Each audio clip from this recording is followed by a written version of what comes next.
इस वीडियो में हम कक्षा 9 गणित की प्रश्नावली 5.1 का दूसरा प्रश्न करेंगे। प्रश्न आप अपने सामने देख सकते हैं। निम्नलिखित पदों में से प्रत्येक की परिभाषा दीजिए। तो यहाँ पर ये जो पद आप देख रहे हैं, इनके हमने परिभाषा देनी है। क्या इनके लिए कुछ ऐसे पद हैं जिन्हें परिभाषित करने की आवश्यकता है? यानी जब हम इनकी परिभाषा देंगे तो बीच बीच में क्या कुछ ऐसे पद आएंगे जिनकी अलग से परिभाषा देने की आवश्यकता है? तो बिल्कुल आएंगे ऐसे। जैसे जब हम समांतर रेखा की परिभाषा लिखेंगे तो उसमें एक शब्द आएगा रेखा, एक शब्द आएगा तल। तो ये भी पूर्व परिभाषित शब्द होंगे और जिनकी अलग से हम परिभाषा देंगे।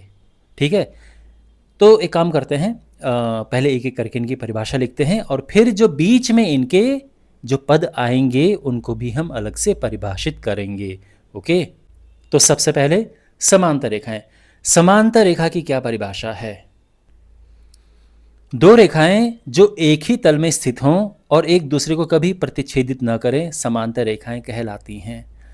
तो दो रेखाएं, एक रेखा ये है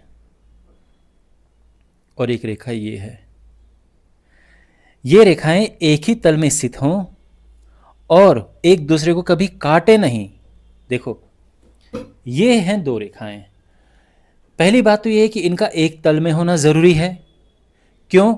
क्योंकि भाई अगर मान लो रेखाएं ऐसी हैं, दिख रहा है ऐसे, जो जैसे मैंने रखा हुआ है, तो ये कभी एक दूसरे को नहीं काटेंगी, कभी नहीं काटेंगी। लेकिन ये समांतर भी तो नहीं है। इसका क्या कारण है? इसका कारण है कि ये एक तल में नहीं है। अब अगर मैं इनको एक तल में रख दूं ऐसे, तल क्या है? जो मेरा यहाँ पर बोर्ड है, ये जो स्क्रीन ये है, ये एक तल है। इस तल पे मैंने रख दिया। अब ये दोनों एक ही तल में, अब चाहे आप कैसे भी रखो पर ये एक तल में है। तो एक तल में जब रेखाएं हैं और वो इस तरह से हैं कि वो एक दूसरे को कभी नहीं काटें। देखो, जो काटना शब्द है ना, इसको हम गणित की भाषा में हम कहते हैं प्रतिच्छेदित करना। तो ऐसे काटना नहीं कि लिखते हैं, हम कहते हैं कि प्रतिच्छेदित करना। तो जब रेखाएं एक दूसरे को कभी भी प्रतिच्छेदित न करें तो हम कहते हैं कि ये रेखाएं समांतर रेखाएं हैं। चाहे हम कितना भी बढ़ा दें, यहाँ से कितना भी बढ़ा दें दोनों रेखाओं को, कभी एक दूसरे को अगर नहीं काटें तो ये समांतर हैं। ठीक है, लेकिन अगर मैंने इसको ऐसे कर दिया तो अब ये रेखाएं समांतर नहीं। क्यों? क्योंकि जब आप इसको ऐसे बढ़ाओगे तो ये यहाँ पर कटेगी, ये एक दूसरे को काटेंगे आगे जाके। तो अब ये समांतर रेखाएं नहीं हैं। समांतर रेखाएं यहाँ पर हैं। तो जो समांतर रेखाएं होती हैं उनके बीच की जो दूरी होती है, ये जो इसको हम न्यूनतम दूरी या लंबवत दूरी भी कहते हैं, ये हमेशा एक जैसी होती है। जो दूरी यहाँ पर है वही दूरी यहाँ पर है, वही दूरी यहाँ पर है। तो हम ये कहेंगे कि ये समांतर रेखाएं हैं। बात समझ आ गई? तो यहाँ पर दो रेखाएं एक ही तल में होनी चाहिए और एक दूसरे को कभी नहीं काटें, एक दूसरे को कभी प्रतिच्छेदित ना करें। तो मान लो कि ये रेखा है L1 और ये एक रेखा है L2, तो ये एक दूसरे को कभी नहीं काटें, तो ये समांतर होती हैं। L1 समांतर है L2 के। आप इसको ABCD नाम भी दे सकते हो, ठीक है ना, ऐसे AB करके, और ऐसे इसको CD भी नाम दे सकते हो, बट इस तरह से ठीक है। समांतर रेखाओं की परिभाषा आपको समझ आ गई। अब आप ये बताइए कि क्या यहाँ पर कुछ ऐसे पद हैं, यानी ऐसे शब्द हैं जिनको पहले से ही पता होना आवश्यक है ये परिभाषा समझने के लिए? तो यहाँ पर एक तो है रेखाएं और एक है तल। ये शब्द पहले से ही पता होने चाहिए, इनका मतलब पहले से पता होना चाहिए, तभी तो उन्हें समांतर रेखाओं का मतलब समझ आएगा। तो यही यहाँ पर पूर्व परिभाषित पद है, यानी ये ऐसे पद हैं जिनकी परिभाषा पहले से ही पता होनी चाहिए समांतर रेखाओं की परिभाषा समझने के लिए। बात समझ आ रही है आपको? तो इसीलिए इनको कहते हैं पूर्व परिभाषित पद। देखो, आप बात समझो, आपने किसी को समांतर रेखाओं की परिभाषा बतानी है, लेकिन अगर उसको रेखाएं और तल शब्द का मतलब ही पता नहीं होगा तो क्या उसे समांतर रेखाओं की परिभाषा समझ आएगी? नहीं आएगी ना। तो यहाँ पर इसीलिए ऐसे शब्दों को, जैसे रेखाएं और तल यहाँ पर हैं, इनको हम कहते हैं पूर्व परिभाषित शब्द। यानी हम ये मानकर चल रहे हैं कि जिन्हें आप समांतर रेखाओं की परिभाषा बता रहे हैं उन्हें इसका मतलब पहले से पता होगा, तभी जाके हम ये परिभाषा बता रहे हैं, तभी मतलब है कुछ ही परिभाषा बताने का। तो यहाँ पर आवश्यक पूर्व परिभाषित शब्द ये दोनों हैं। तो हम यहाँ पर लिखेंगे आवश्यक पूर्व परिभाषित पद रेखा तल, है ना, रेखा और तल ये है। और हाँ, ध्यान रखना इनकी परिभाषा हम बाद में लिखेंगे भी अलग से। ओके, और अब क्या है सेकंड, लंब रेखाएं। लंब रेखाएं किन्हें कहते हैं? तो वे रेखाएं जो एक दूसरे को समकोण पर प्रतिच्छेदित करती हैं। तो ये दो रेखाएं हैं, और अगर ये रेखाएं एक दूसरे को समकोण पर काटती हैं, समकोण पर प्रतिच्छेदित करती हैं, तो हम ये कहते हैं कि ये लंब रेखाएं हैं। तो अगर ये रेखा L1 है, ये इस रेखा का नाम और इसका नाम L2 है, तो यहाँ पर L1 और L2 एक दूसरे के लंबवत हैं, लंब रेखाएं हैं। ठीक है, अब हमेशा ऐसे काटे ज़रूरी नहीं है, हम ऐसे भी कर सकते हैं कि एक ये है और एक ये है, तो यहाँ पर ये और ये एक दूसरे के लंब हैं, उनके बीच में समकोण बनना चाहिए बस। ये क्लियर हो गया, समझ आ गया? अब इसके हम परिभाषा लिखते हैं प्रॉपर वे में। तो जब दो रेखाएं एक दूसरे को समकोण पर प्रतिच्छेदित करती हैं, उन्हें लंब रेखाएं कहते हैं। तो ये तो हुई लंब रेखाओं की परिभाषा। और यहाँ पर ऐसे कौन से शब्द हैं जो एक तरह से पूर्व परिभाषित हैं? एक तो फिर से वही रेखा, दूसरा समकोण। ओके, ठीक है, तो वही हम यहाँ पे लिखेंगे, रेखा, समकोण।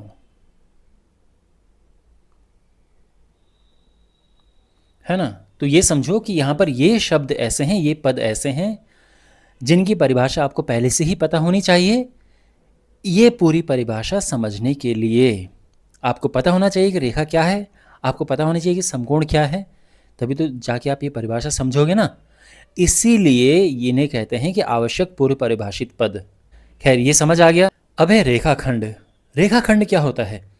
देखो, रेखाखंड रेखा का वह भाग होता है, ये है, देखो, रेखा तो ये होती है जिसकी अनंत लंबाई होती है, यानी यहाँ भी चलती जा रही, यहाँ भी चलती जा रही है। लेकिन अगर हम इसको हम अंत बिंदु दे दें, यहाँ पे सीमित लंबाई कर दें, तो इसको हम रेखाखंड कहेंगे। तो बेसिकली रेखाखंड रेखा का वह भाग होता है जिसके दो अंत बिंदु होते हैं और इसकी सीमित लंबाई होती है, अनंत लंबाई नहीं होती है। ठीक है, रेखा की लंबाई अनंत होती है, रेखाखंड की लंबाई सीमित होती है। तो एक रेखाखंड रेखा का वह भाग होता है जिसके दो अंत बिंदु होते हैं, यानी ये है एक रेखाखंड, इसका एक अंत बिंदु इस तरफ है और एक अंत बिंदु इस तरफ है, और इसकी एक सीमित लंबाई होती है। अब इसमें कुछ ऐसे शब्द हैं, ऐसे पद हैं जो पूर्व परिभाषित हैं। तो एक तो है रेखा और एक है बिंदु। ठीक है, आवश्यक पूर्व परिभाषित पद, रेखा और दूसरा है बिंदु।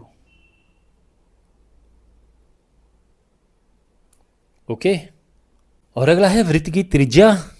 क्या होती है वृत्त की त्रिज्या? तो ये एक वृत्त है, इसकी त्रिज्या क्या कहेंगे हम? यह है केंद्र और यह है वृत्त पर स्थित कोई बिंदु, और इनके बीच की दूरी है त्रिज्या। तो वृत्त की त्रिज्या की परिभाषा क्या है? वृत्त के केंद्र से, यानी केंद्र ये है, वृत्त पर स्थित किसी बिंदु यानी इस बिंदु तक की दूरी को त्रिज्या कहते हैं। ठीक, और इसमें एक ये आ रहा है जो पूर्व परिभाषित है, जिसके हम अलग से बाद में परिभाषा लिखेंगे। तो इस तरह से हम लिख देंगे आवश्यक पूर्व परिभाषित पद, बिंदु। और अब हमारे पास है वर्ग। तो वर्ग क्या है? देखो, वर्ग एक ऐसा चतुर्भुज होता है जिसकी चारों भुजाएं बराबर होती हैं और सभी कोण समकोण होते हैं। तो इस तरह से हम ये परिभाषा लिखेंगे कि वह चतुर्भुज जिसकी सभी भुजाएं बराबर होती हैं और सभी कोण समकोण होते हैं, उसको हम वर्ग कहते हैं। ये तो समझ आ गया आपको। अब इसमें ऐसे कौन कौन से पद हैं जो आपको पहले से ही पता होने चाहिए ये परिभाषा समझने के लिए? तो एक तो चतुर्भुज, फिर एक उसकी भुजा और एक समकोण, और कोण भी इसमें एक ऐसा है जो पता होना चाहिए। तो इसमें ये चीज़ें हैं जिनकी परिभाषा पहले से पता होनी चाहिए, है ना? तो यहाँ पर ये, इन्हें हम कहेंगे पूर्व परिभाषित पद। ठीक है, इस तरह से। तो ये क्वेश्चन का जो फर्स्ट हाफ है, पहला पार्ट है, वो तो हो चुका है, जिसमें हमने इनकी परिभाषा बतानी है। लेकिन अब हमने उनकी भी परिभाषा लिखनी जो बीच में पद आए हैं। तो ये वे पद क्या हैं, तो हर एक में मैं लिख रहा कौन कौन से पद हैं। तो देखो, अब इसमें एक रेखा है, इसकी परिभाषा हम लिखेंगे, तल की परिभाषा लिखेंगे, फिर समकोण की परिभाषा लिखेंगे, फिर बिंदु की भी परिभाषा आएगी, है ना, ये तो रिपीट हो रहा है बिंदु। उसके बाद फिर चतुर्भुज, भुजा, कोण, समकोण, इन सब की परिभाषा हमने लिखनी है आगे। ओके, तो यहाँ पर जितने भी बीच बीच में ये पूर्व परिभाषित पद आ रहे थे उनकी भी मैंने यहाँ पे परिभाषाएं लिख दी हैं। तो अब ये जैसे ये है बिंदु, तो बिंदु वह है जिसका कोई भाग नहीं होता है। तो बेसिकली अगर हम बात करें तो ये बिंदु है। ओके,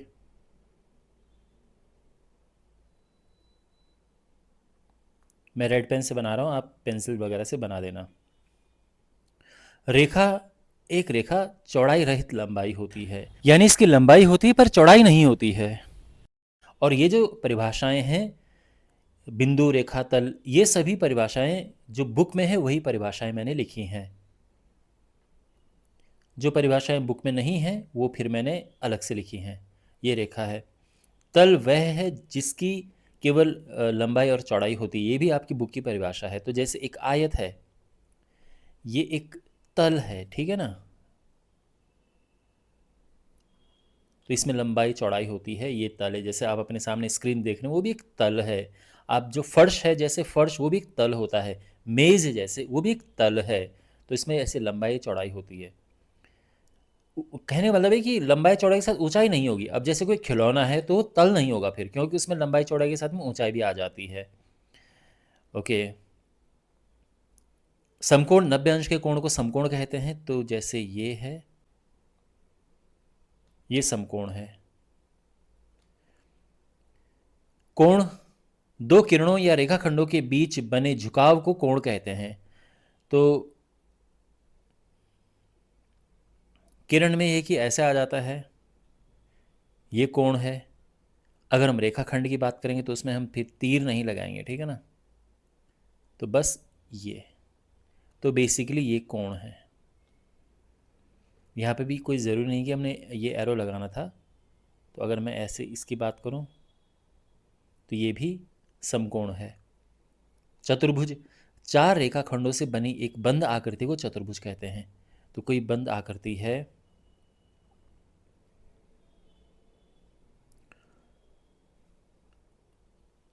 और इसमें चार रेखाखंड है इस तरह से, तो ये चतुर्भुज हो गया।